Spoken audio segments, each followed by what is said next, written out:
30 mars, histoire H13, leçon 1. Donc H13, la vie dans les campagnes et l'essor urbain au Moyen-Âge. Donc on va voir les campagnes et puis après comment on vit dans les villes. Au Moyen-Âge toujours. Donc l'agriculture à l'époque féodale.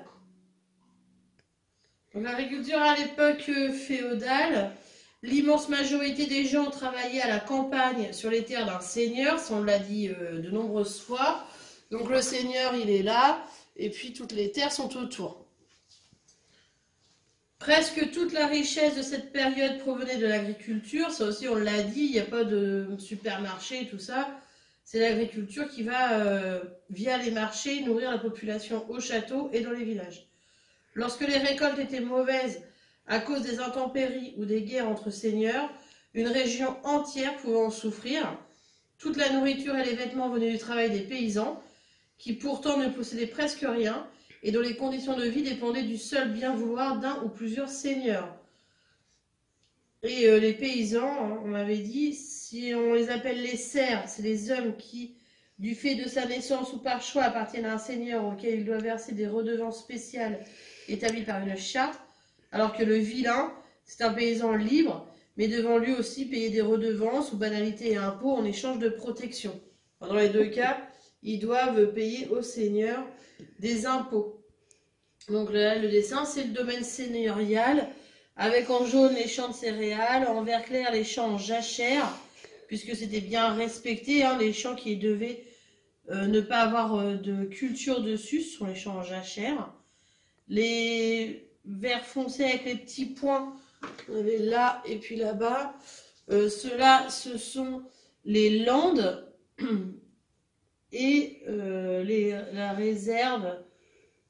Je ne sais pas si on voit bien les petits points rouges, mais tout ici, c'est ce qui est la réserve du seigneur, où les paysans ne peuvent pas chasser. Donc les paysans ne pouvaient pas aller par exemple dans les forêts chasser, puisque c'est du côté du seigneur, forcément. Et c'est pour ça qu'on avait eu l'histoire de Martin. Hein. Le paysan travaille donc pour le seigneur. Moi, Berthérius, de mon plein gré, j'ai mis courroie à mon cou, je me suis livré à vous.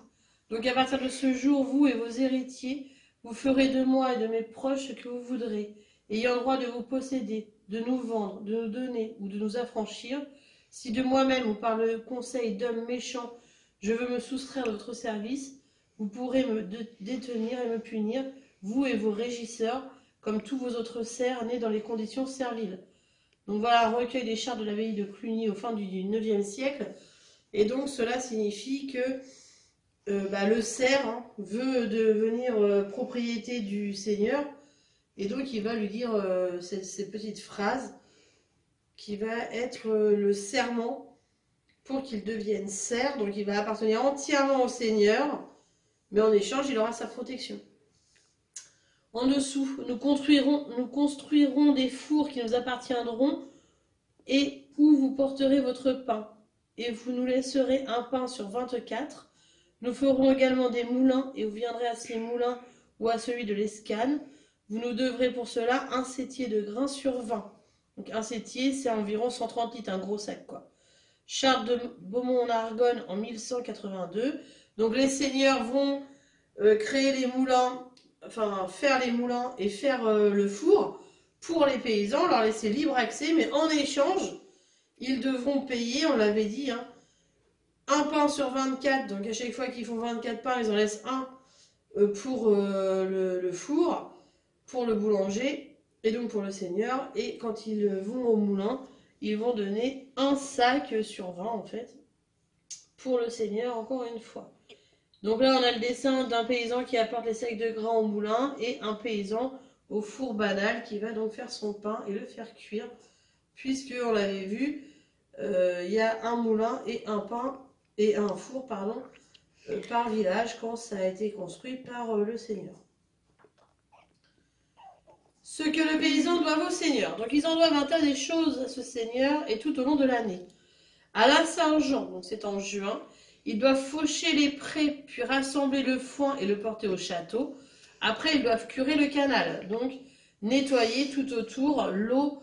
Je ne sais pas si vous vous en souvenez, mais voilà le canal ici. toute l'eau. Pour que le moulin puisse continuer à tourner, bien sûr. Donc on doit le nettoyer. Ça, c'est en juin. En août, ils doivent faucher les blés et les rassembler. Leurs terres sont champartables. Ils chargent le champard en leur charrette. Ils le portent à la grange du Seigneur et leur blé demeure au vent et à la pluie. C'est-à-dire que eux, ils doivent d'abord faire la récolte du Seigneur et leur propre champ à eux. Et bien pendant ce temps-là, ils ne vont pas être faits puisqu'il faut d'abord faire en priorité celui du Seigneur. Donc forcément, le leur, il est fait en dernier. Donc parfois, il y a eu la pluie qui est passée, le vent qui est passé et eux, ils ont une récolte très faible. Après vient le mois de septembre où il convient de fixer le porçage. Si le vilain a 8 pourceaux, il en prendra les 2 plus beaux et l'autre après sera au Seigneur. Après, il pourra glaner dans les bois. C'est-à-dire qu'il en garde 2 pour lui et tout le reste, ça au Seigneur. Et après, il pourra glaner dans les bois puisque en septembre, on a vu avec Martin qu'ils allaient ramasser les glands, qu'ils allaient ramasser tout ce qui pouvait traîner dans les bois de manière à se nourrir, puisque c'est la seule manière de se nourrir au Moyen-Âge. Et après vient la Saint-Denis, où les vilains sont tous étonnés qu'il leur faille encore payer le cens. Donc encore un impôt à payer. Après, ils doivent la corvée. Comme ils auront labouré la réserve, ils iront chercher le blé au grenier et devront le semer et le hercer. Donc une fois qu'arrive le moment de semer, eh ben, ils vont aller semer, récupérer le blé qui avait été de la saison d'avant et labourer les champs et semer. Tout ça, ils le font d'abord dans la réserve, toujours donc du côté seigneur. Et leur champ à eux, c'est quand vraiment ils ont tout fini. À Noël, ils doivent les poules. S'ils ne les rendent pas bonnes et fines, le prévôt prendra des gages. Donc ils vont devoir encore une fois au prévôt, donc c'est celui qui surveille les paysans, lui donner des poules qui devront être bien nourries. Hein. C'est plus important de nourrir les poules pour le Seigneur que de se nourrir soi-même. Puis ils vont au moulin banal et le meunier, on a vu, il prélève sa farine. Et après ils iront au four et encore une fois au four on leur prélèvera un pain. Donc là vous avez un exemple de la moisson des paysans sous l'œil du prévôt ou l'intendant du Seigneur. Donc cet homme ici qui a même une sorte de bâton pour vérifier qu'ils soient bien au travail et qu'ils ne font pas rien du tout. Donc qui est le personnage de gauche? Eh bien c'est ce prévôt. Et donc on va le décrire. Donc c'est un homme vêtu de noir et il dirige la moisson pour le Seigneur avec ce bâton. Ensuite, le travail dans les champs. Alors, c'est pas le travail comme aujourd'hui. On n'a pas de machine, pas de tracteur, rien de tout ça. Donc, c'est très difficile. Tout est fait à la main. Donc, d'abord, la faucille pour couper le blé, qui va être remis en botte, en fait. Ensuite, le fléau. On va taper ici sur le blé pour que les grains tombent. Le housseau, c'est ce qui protège ici. Donc, on va taper, récolter les grains. Et voilà. Ici, c'est tout le monde qui est au travail. Donc, dans la carrière ici, les pâturages, le fléau, on voit ici. Une houe. Voilà. Le collier d'épaule qui a bien aidé. On avait vu ça quand ils ont inventé le collier d'épaule. Ça avait bien aidé parce que c'était les chevaux qui tiraient pour les labours la charrue et c'était plus facile. La charrue et le labour et les semis, tout est fait à la main avec ce château en arrière-plan. Rien n'est laissé au hasard, on doit récolter le moindre grain et après les ressemer correctement pour que l'année d'après le Seigneur ait tout sa récolte correcte. Donc, pour le paysan au Moyen-Âge, le seigneur est propriétaire de la terre. La seigneurie comprend 2 parties. Donc, la réserve pour le seigneur, c'est la partie seigneur. Les ténures, ça c'est la partie paysan qui cultive. Donc, les paysans, de manière, ils cultivent tout. Hein, avec d'abord la réserve en priorité. Le seigneur doit protection et justice à ses paysans. Ça, c'est le retour que le seigneur doit. En retour, ceux-ci travaillent la réserve. On parle de corvée. Et doivent des redevances en nature et en argent. À l'époque féodale, l'immense partie des gens travaillaient à la campagne sur les terres d'un seigneur.